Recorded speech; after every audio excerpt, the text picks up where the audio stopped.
Hi, moral recap here. Today, I'm going to explain a South Korean comedy drama film, Miracle in Cell Number 7. Spoilers ahead. Watch out and take care. The film starts with a scene of Yi-sung, who is 6 years old, with her mentally ill father, Hyung-gu. Outside a shop, the father-daughter duo is seen repeating the steps of a Sailor Moon animated advertisement. Yi-sung then requests her father to purchase the remaining piece of the Sailor Moon bag present at the shop for her. Hyung-gu tells her that once he receives the payment the next day, he would purchase the bag for her. However, another buyer purchases the final bag available in the shop at the exact time. Hyung-gu enters the shop acting childishly and requests that the shop owner give them the bag because they had been seeking it for a long time.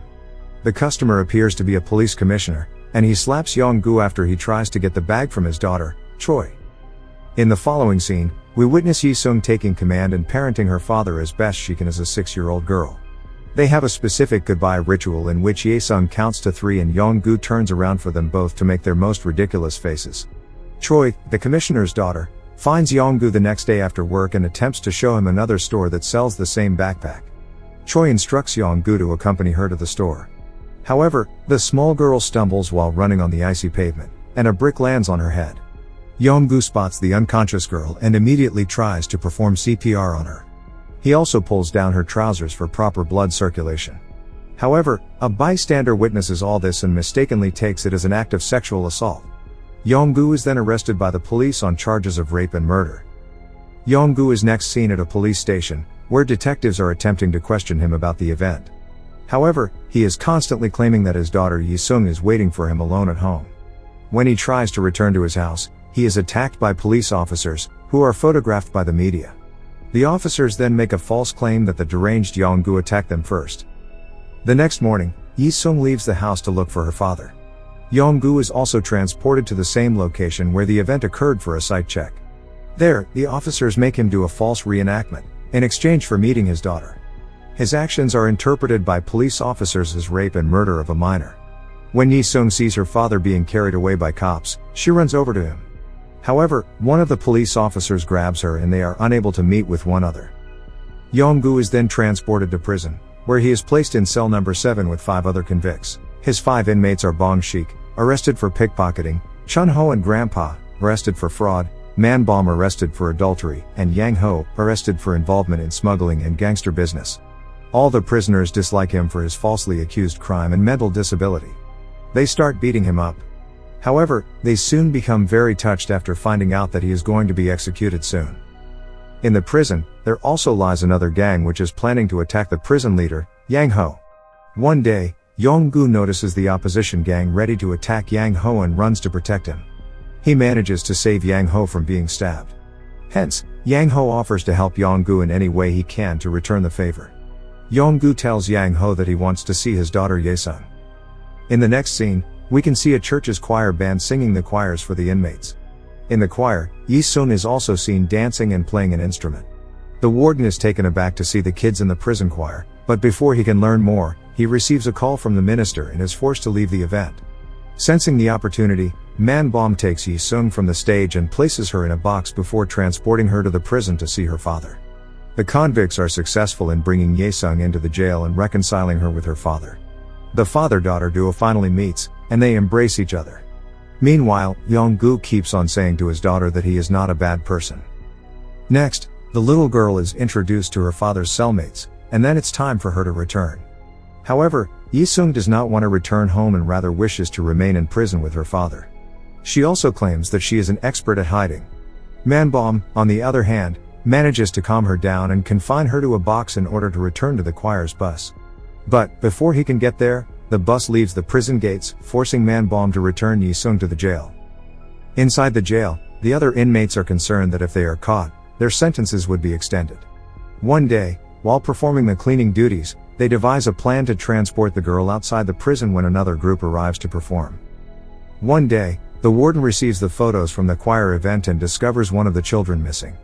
To find the missing girl, he sends his men to examine all the jail chambers. Everyone in cell No. 7 is frightened and start brainstorming a plan to hide Yi-sung. Despite their best efforts, the young girl is discovered by the warden and brought to the child care center, while Hyung-gu is confined in a separate room as a punishment. The same night, one of the inmates sets a fire in his cell, pleading with the guards to let him meet his father. He pays no attention to anyone and continues to pour gasoline on the flames. The chief warden approaches him and attempts to stop him, but finds himself locked inside a burning chamber.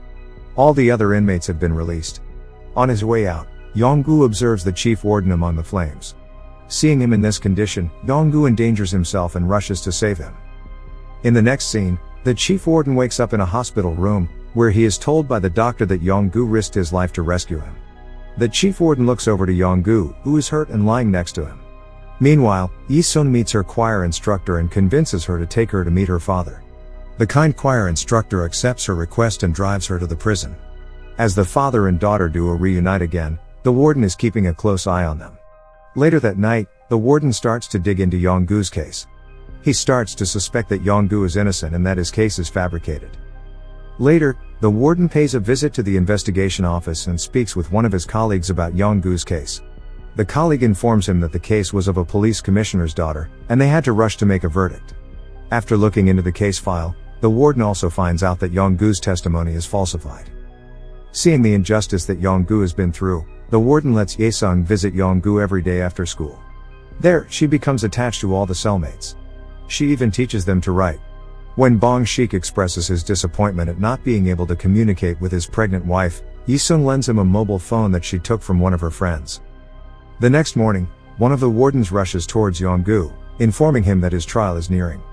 After hearing this, all his cellmates resolve to prepare him for the trial and establish his innocence in the court. They want an explanation from Yonggu on the entire incident. Yonggu claims that he was just following the young girl and suddenly he saw her on the floor, bleeding from her head.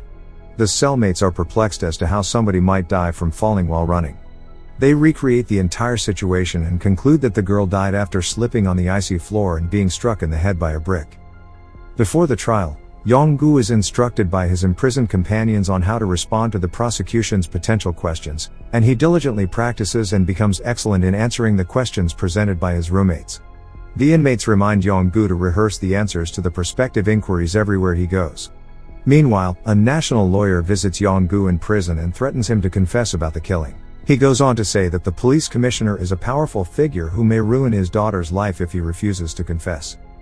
To show Yonggu's innocence, Ye-sung, the jail warden, and the prisoners of room 7 all attend his trial. Unfortunately, the commissioner visits Yonggu before the trial where he brutally assaults him, while threatening to kill his daughter unless he confesses.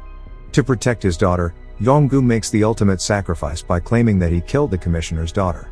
On December 23, Yonggu is condemned to death, which also happens to be Yi-sung's birthday.